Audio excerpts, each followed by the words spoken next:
Before I start, I just want to thank all of you in the audience for coming to enjoy the ambiance of our gym, celebrate the big day. So it's a little crazy that we're all finally sitting here about to move on from the last 12 years of our lives. I mean, don't get me wrong, I've been ready for this day for a while, but it still kind of feels like graduation has snuck up on me. The last couple of weeks have flown by, or at least they've seemed to fly by in hindsight, and that's just sort of how it goes. Throughout the last few weeks of our senior year, where attendance was not optional, despite what some people seem to think, I'll admit that the days seem to drag a little bit. Call it what you will, senioritis, laziness, etc. But I like to think that at least part of the problem was that we're excited to move forward. I mean, you can't have both feet out the door if there isn't any door to start with, right?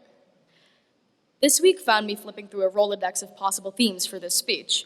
And I think part of the reason why this felt like such an important task is because I'm sandwiched between Mark and Marie, both of whom I know can patch together a great formal speech, while I admittedly and, noticeably tend to fall into kind of a more casual tone. So I figured the perfect theme couldn't hurt.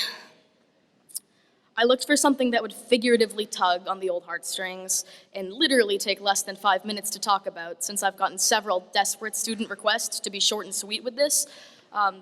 But this proved significantly harder than I anticipated, in no small part because of how unpredictable our class is. We're a tough group to pin down. I like to think that we haven't been a complete nightmare to teach, but it also doesn't feel right to talk about us as the best or good class, like several of my peers have been known to do. There's no subject area where all of us succeed or fail, nothing that can easily define all of us in one go, and I realized that that was kind of the point. In our graduating class, I know people who have followed a rigid studying schedule every day of every week of every month for their entire high school career. But I also know people who haven't cracked a book open in 4 years. I know people who somehow derive joy out of math, but I also know people who don't trust themselves to add 2 and 2 together without checking the answer on their calculator first. I know people who have been waiting to graduate since the second they walked in on the first day of school, but I also know people who are so sad to be leaving MHS behind. So I don't think one big topic could possibly do our whole class justice, and at the very least, it certainly couldn't fit everyone in the class, and then, who's it even for? We all had our own methods of getting here. We chose what to focus on, chose where to spend our time, and with whom. And all of these choices built 180 or so different experiences. Even then, we've all been heading to the same place for the past 4 years, a seat in this gym, wearing a robe that traps most, if not all, of our body heat.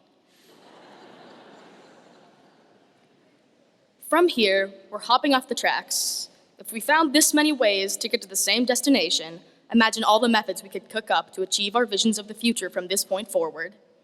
If there's one thing I know, it's that the class of 2019 can always find some way to scrape through.